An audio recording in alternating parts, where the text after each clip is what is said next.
Hello Lwgwpwr, welcome to my YouTube channel Bikgk Study-आव Lwgwpwr बे स्टोरीआव गाज्रि सोदोब बाहायनाय जादों। ओंखायनो जायफोरा बेबायदि भिडिअखौ एबा स्टोरीखौ नायनानै मोजां मोना अब्ला बिथांमोना बे भिडिअखौ अन्नानै दा नाय आरो जायफोरा मोजां मोनो बिथांमोना भिडिअखौ जोबजासिम नायलांदो आरो स्टोरीखौ खोमायाव खोनासंग्रा लानानैसो हारसिङै नायदै लोगोफोर। थौदो बिदिब्ला स्टोरीखौ जागायनोसै। लोगोफोर, नोंथांमोना थाम्बनेलाव नुखाबाय जानांगौ दिनैनि स्टोरीया जाबाय बिगुमै बिबनां आथोन गोरोबलायनाय। बिगुमैनि बैसोआ 30 बोसोर, बिनि हिनजावनि बैसोआ 25 बोसोर आरो बिनि बिबनांनि बैसोआ फ्राय 18 बोसोराव हाबां जाबायमोन। जेब्ला बिगुमैया बिनि बिब'खौ हाबा खालामना लाना फैयो अब्ला बिनि बिबनांनि बैसोआ मात्र 16 बोसोरल'मोन। बै समाव बियो मेट्रिक आनजादखौल'सो होखांबायमोन, नाथाय दा बियो देरबावबाय। दा बियो हायार सेकेन्डारि स्कुलाव सेकेन्ड इयाराव फरायगासिनो दं। बे काहानिया जागायजेनो बै खालिनिफ्राय जेब्ला बिगुमैनि हिनजावा अर्थात बिनि बिब'आ 2 बोसोरनि उनाव मोदोम गोरलै जादोंमोन, गोरबोआव गथ' थादोंमोन। बिब'आ मोदोमाव थानाया 6 मांखो जाबायमोन। ओंखायनो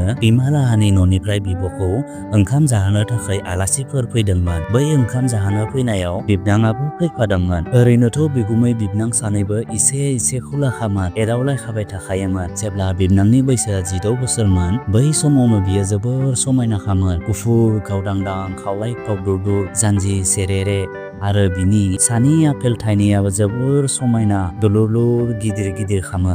माने नुब्लाथाय हमनो जानो लुबैखायोमोन। बिनि थाफ्लियाबो जोबोर गावदांदांखामोन। जेब्ला बियो बिब'खौ ओंखाम जाहोनायाव फैदोंमोन अब्ला बै समाव बियो गलाब कालारनि स्पर्टिं आरो टाइट जिन्स गाननानै फैदोंमोन। बिखौ जा समायना नुखादोंमोन, माने बुंनो नाङा आरो। बिनि सानि आपेल थाइनैया आगोलनिख्रुइ जोबोर गिदिर जाबावबायमोन। बिनि सायाव स्पर्टिं गाननायजों आरोबाव गिदिर थिफु जालायनाय नुदोंमोन। माने नुब्लाथाय दांनो जानो लुबैखायोमोन। बेखौ जोबोर समायना नुखादोंमोन। बिगुमैया स्राय मिनिनानै बिबनांखौ बुंनायसै, मा खबर बेनाय? बिबनाङाबो मिनिनानै, मोजांलै गुमै, नोंनियालाय मा खबर? बिगुमैया खोमा सेराव थांनानै, आंनियाथ' मोजांखायानो, माथो जोबोर हट जानानै फैखादों बैनाय बिबनां। गुमैयाबो जे आरो। बिदिनो बिसोर बिगुमै बिबनां फाल्थु खालामै दसे सम रायज्लायनायसै। बिगुमैया आलासि उलासिफोरखौबो मोजाङै राव होनायसै, सोंनायसै। बिब'खौ जाहोखां लोंखां बिसोर मोनाबिलि समाव बिब'लाहानि न'निफ्राय थांनायसै। बै सानखालिनो हराव बिगुमैया उन्दुनाय समाव बिबनांनि सोमोन्दै जोबोर सानदोंमोन जे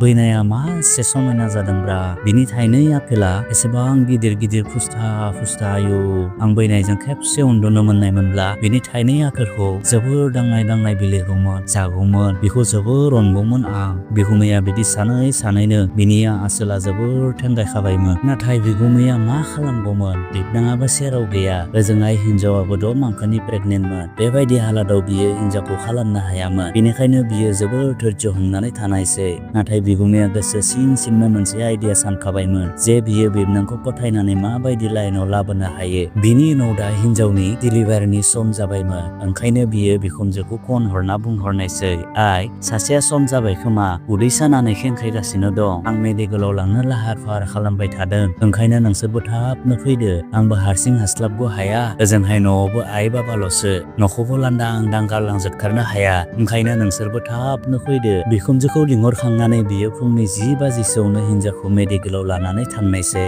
बिखुनजोआ मोनानिफ्राय 5 बाजिसोआव मोनफैयो। बिखुनजोजों लोगोसे बिबनाङाबो फैफादोंमोन। बिसोर डाइरेक्ट मेडिकेलसिम थांखादोंमोन। बिगुमैया बिबनांखौ नुनानै जोबोर खुसि जाखाबायमोन। बियो गोसो सिङावनो सानखानायसै, बे खेबाव आं बैनायखौ फोथायनानै मावखागोनलै होननानै। बिसोर मेडिकेलाव सानब्रै थाबायमोन। सानब्रैनि उनाव फिसाज्ला सासे जोनोम जायो। फिसाज्ला मोननानै बिसोरहा जोबोर खुसि जादोंमोन। बेनि उनाव बिसोर मेडिकेलनिफ्राय रिलिज लानानै न'आव फैनायसै। बिखुनजोआ बिजामादैनि न'आव मांखो मोनसे थानानै गावसानि न'आव थांफिननायसै आरो फिसाजोखौ थानो होलांनायसै। बिगुमैया जा खुसि जाखाबायमोन, एबारसो मोनमारसिगोनलै आं बैनायखौ होननानै। बिनि उनाव आरो मा बावमोन, बिगुमैया बिबनांजों सानफ्रोमबो एदावलायनो हमग्रा जानायसै, फाल्थु खोथा रायज्लायग्रा जानायसै। बबा मोदोमाव बुज्रामो, खावलायाव खेबो, थाफ्लियाव बुज्रामो, बेबायदिनो बिगुमैया सानफ्रोमबो खालामग्रा जानायसै। बिसोर सानैजों आगोलनिख्रुइ बांसिन खुला जाबायमोन। बिगुमैया बिबनांखौ मावनो थाखाय चान्स नागिरगासिनो दंमोन, नाथाय बियो चान्सखौनो मोनाखैमोन। नाथाय सानसेखालि गथ'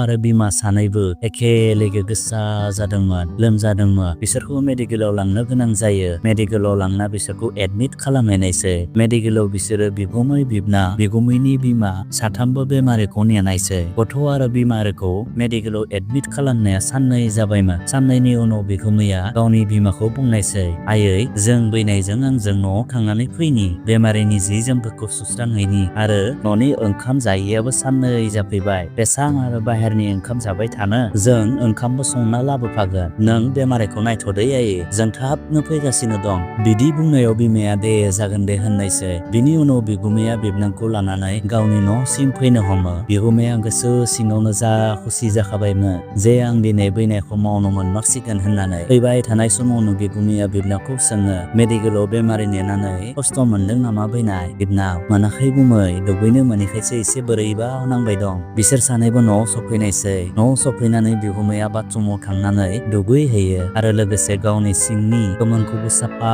सैखानानै लायो। बिगुमैया दुगैखांना फैनानै बिबनांखौ बुङो, रैसुम, थां नोंबो दुगैना लाहैथां, देहाखौ फ्रेस मोनगोन। बिबनांनि मुङा रैसुममोन। बिगुमैया बिदि बुंनायाव बिबनाङाबो दुगैनो बाथरुमाव हाबहैनायसै। बिबनाङा बाथरुमाव दुगैनो हाबहैनाय लोगो लोगोनो बिगुमैया गावनि मोदोमाव आरो आथोन देन्थायाव मोजां मोदोमनाय एसेन लाखानायसै। जेब्ला बिबनाङा दुगैखांनानै बायजोआव फैदोंमोन अब्ला बिखौ जा मोजां नुखादोंमोन आयु। बिबनाङा दुगैखांनानै जेब्ला बायजोआव फैयो अब्ला बिनि गाननाय जिया गावनि खानाय बिलाइनि दैजों गिसि गिसि जानानै दंमोन। माने बिनि थाइनै आपेलनि निखुला थिखु थिखु नुजालायदोंमोन। बिबनाङा दुगैखांनानै गावनि रुमाव हाबहैयो। हाबनानै बियो गावखौ आयनायाव नायनानै देलायगासिनो दंमोन। थिग बे समावनो बिगुमैया उनथिंनिफ्राय थांनानै बिखौ लासैनो गोबाखब होयो आरो बुङो, बेमारिनो मा संनानै लांनो बैनाय? बिबनां, नों जा संनो होयो बेखौनो संसिगोन, प्लिज एंगारना होना गुमै। बिगुमै, रना बैनाय सना, आंबा दिनैसो खाबु मोनदों नोंखौ एसेबां दिननिफ्राय अननो लुबैनाबो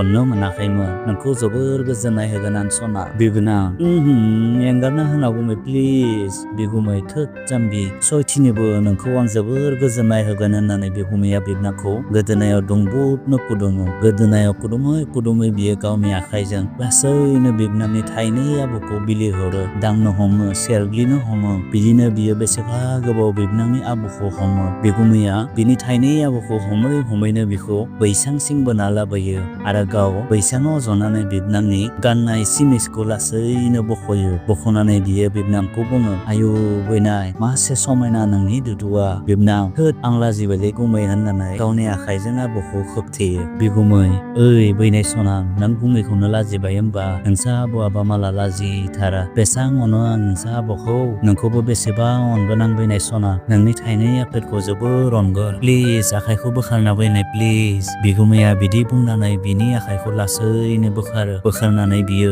गावनि आखाइ फारनैजों बिनि थाइनै दुदुखौ हमनानै बिनि बिखा गेजेराव दुम-दुद खुदुमो। दांनाय हमो, बिलिरो, सेरग्लियो आरो लासैनो जानो हमो। जेब्ला बिगुमैया आपेलखौ जायो अब्ला बिबनाङा होनखांदोंमोन आरो बुङो, प्लिज हगारदोना गुमै प्लिज। बिगुमै, रना बैनाय, नों बेसेबा आराम मोनगोन, नों सोरगोआव थानाय बायदि मोनलायगोन दिनै, नोंखौ जोबोर गोजोननाय होगोन आं। बिगुमैया बिदि बुंनानै बिनि थाइनै आपेलखौ बेसेबा जानो हमो, सोबलुनो हमो, हाथाइजों ज्रिद ज्रिद अरनानै होनो हमो। बियो दांनाय हमग्लिनो हमो। दा बिगुमैनि आसोला थोन लहा बायदि जाबायमोन। बिबनाङाबो लासै लासै मोजां मोननो हमलांबायमोन। बिगुमैया बिबनांनि आपेलखौ जायै लासैनो बिखौ बैसाङाव बोख्लायो। बोख्लायनानै सानैजों जोबोर बाग्रिलायो, गोबाख्रबलायो। बबा बिगुमैया बिबनांनि सायाव जायो, बबा बिबनाङा बिगुमैनि सायाव। सानैजों जोबोर खुदुमलायो। सानैबो मार हिट जाखाबायमोन। बैनाय, नों मा एसे समायना आयु।